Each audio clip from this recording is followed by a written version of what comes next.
When I came to college, I was basically, the way that I would frame it is that I was riding on the coattails of my parents' faith. For me, the first 2 years was unpacking everything that I had learned growing up and then going, okay, let's get to the bottom of this. And is this something that I actually believe?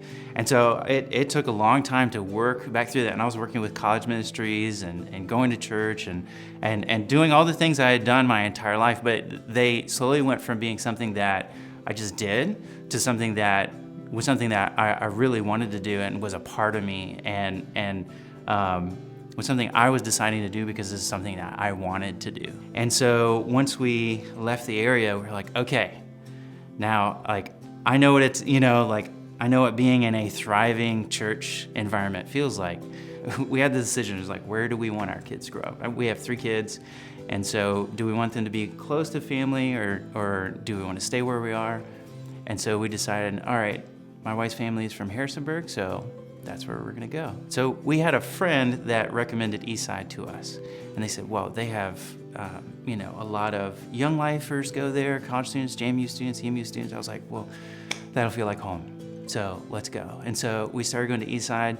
My journey from it not being my own to making it my own and then finding community to thrive in is that is the trajectory. That is where I'm at now. Now where that goes from here, I have no idea.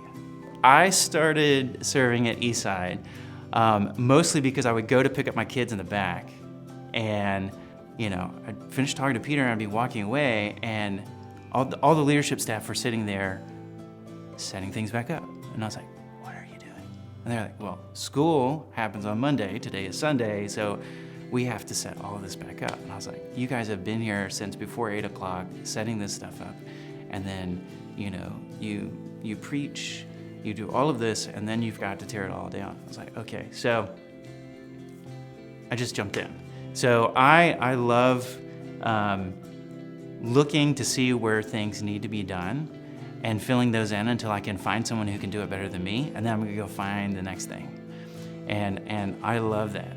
I love that. So if I can, jump in and serve, I'm gonna do that, and then I'm gonna figure out what needs to be done in that, whatever it is that we're doing, figure out how we can do it to the best of our ability, and then I'm gonna try to find someone who I think fits it better than me. And that brings me a lot of joy. I think a lot of people, when we talk about mission, we're always talking about I'm gonna send, I'm gonna go. But we rarely think that people are actually sent for us, that people are sent here to Harrisonburg to equip you to maybe stay here, maybe for other people, and maybe to go. Eastside's heart is to dive into every single person that's at Eastside and go, what has God called you to do? Okay, how can we join with you and do that? How can we come to your house, and help you move to the next thing that God's called you to do? And so that's kind of where we're at now. I have no idea where the next step is, but I know that we are in the right place for God to tell us that next step.